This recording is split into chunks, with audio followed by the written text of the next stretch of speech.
Alors pour ce mouvement, on va travailler toute la zone des quadriceps et des fessiers sur une fente poussée. Alors vous pourrez sûrement l'entendre appelé d'une autre façon. Le principe, ça va être de se mettre en position de fente, donc une jambe devant, une jambe derrière, légèrement fléchie sur les deux. On fléchit les deux jambes pour descendre en cherchant à garder le buste droit, les abdos légèrement gainés et j'inspire sur la descente. Au moment de la montée, je garde le poids du corps sur la jambe avant et je cherche à pousser fort comme si je voulais sauter jusqu'à décoller la jambe arrière et je contrôle le retour sur ma prochaine inspiration. Pour ce deuxième mouvement, là on va partir sur un mouvement qui va plutôt axer sur votre posture, donc pour travailler le renforcement de vos abdominaux et de vos lombaires, on va partir sur une position donc en quadrupédie, sur les mains et sur les genoux. Et le but du mouvement va être de tendre le bras et la jambe opposée pour avoir une belle ligne droite du talon jusqu'au poignet. Donc pour ça, faut pas hésiter à y aller doucement sur un premier temps et chercher vraiment à se grandir plus qu'à monter le pied et les mains. Et pour voir si vous avez réussi du coup à bien faire la position, en regardant dans un miroir ou en demandant à quelqu'un de profil de vous regarder, vous devriez avoir une ligne droite. Vous allez bien pousser votre appui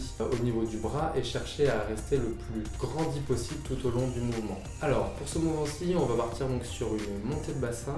Alors cet exercice, vous allez pouvoir le réaliser de deux façons. La plus facile, ça va être de partir donc allongé avec les deux pieds en appui sur l'appui que vous pouvez avoir. Donc chez vous, ça peut être une chaise, ça peut être un canapé. Nous là, on est en extérieur, donc on a trouvé un support à mi-hauteur. On vient placer ensuite ses deux talons sur son appui et le mouvement va être une montée de bassin donc vers le haut en appuyant bien les talons toujours là où vous les avez positionnés. Le but, c'est que l'alignement de vos épaules, vos bassins et vos genoux soit dans le même axe. Quand vous avez fini le mouvement, vous redescendez tranquillement en inspirant et on repart de la position initiale. Quel que soit l'objectif, que ce soit la silhouette, la forme, la performance ou juste s'amuser, l'important c'est de bouger.